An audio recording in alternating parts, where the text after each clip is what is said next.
Pakistani professional and women, I feel that is very unjustified because in the 21st century we have resorted to the Human Rights Declaration, and 55 Islamic countries have signed that declaration, so we need to implement those. And then on the notion of equality, everybody has right to work the way they like to in their societies. But you see, it's not surprising, and I wonder why it surprises others in the international community. Knowing the history of Taliban, knowing the history of the country, its cultural influences on the government structure, and the kind of internal divisions that the society enjoys, whatever is happening in Afghanistan is not surprising to me.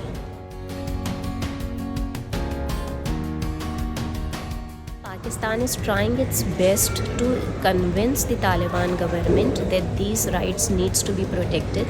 Every individual right needs to be protected, and women need to be integrated in the national integration and political process.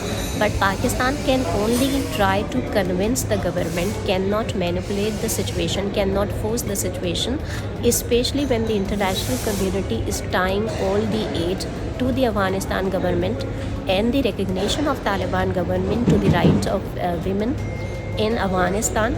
Pakistan can only work in collaboration with the other partners and players in Afghanistan that Pakistan is doing. I do not think Pakistan can go beyond that.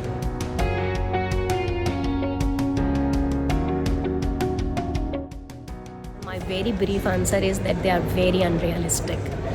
And especially the 20 years investment that America, with the help of its donors organization, put in Afghanistan, and see the result. In fact, all of the investment that came to Afghanistan during those 20 years only influenced the 10% of Afghan's population, and that was the elite population that United States created itself.